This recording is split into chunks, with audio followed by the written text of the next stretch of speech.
லேசாக class room கதவை தட்டினான் சிவா.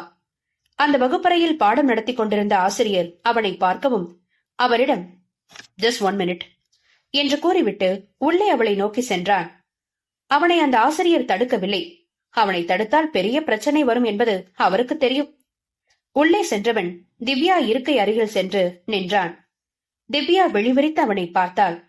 அவன் அவளை பார்த்து கொண்டே, வெளியில வா, உங்ககிட்ட கொஞ்சம் பேசணும் என்று கூறிவிட்டு திரும்பி நடந்தவன் 2 அடி சென்று திரும்பி பார்த்தான். அவள் தன் இருக்கையில் அமர்ந்து கொண்டு பேந்த பேந்த இவனையே பார்த்து கொண்டிருந்தாள். மறுபடியும் அவள் அருகே சென்றவன், சொன்னது கேட்கலையா என்று கேட்டான் சிவா. என்ன விஷயம் என்று திக்கி திணறி கேட்டாள் திவ்யா. ஏன் சொன்னாதான் வருவியா என்று மிரட்டும் துணியிலேயே கேட்டான் சிவா. இல்ல, கிளாஸ் போயிட்டு இருக்கு, அதான். சொடக்கு போட்டவன், எல்லாரும் வெளியில போங்க என்றான். அவனுக்கு பயந்து ஆசிரியர் உட்பட அனைவரும் வெளியில் சென்றார்கள். அவளுக்கு இன்னும் பயம் அதிகமானது. இப்போ நீ வெளியில வந்தா அவங்க எல்லாரும் உள்ள வருவாங்க, இல்லனா அவங்க எல்லாருமே வெளியில தான் இருக்கணும். எப்படி வசதி?